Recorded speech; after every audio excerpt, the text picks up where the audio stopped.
पाया, चालण्याचे बळ विचाराची कळ, तुकाराम तुकाराम.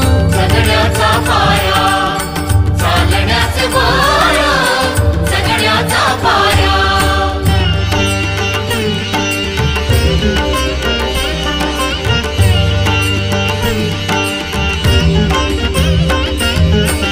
शब्दांचे ईमान, अक्षरांचे रान, शब्दांचे ईमान, अक्षरांचे रान, अभंगाचे पान.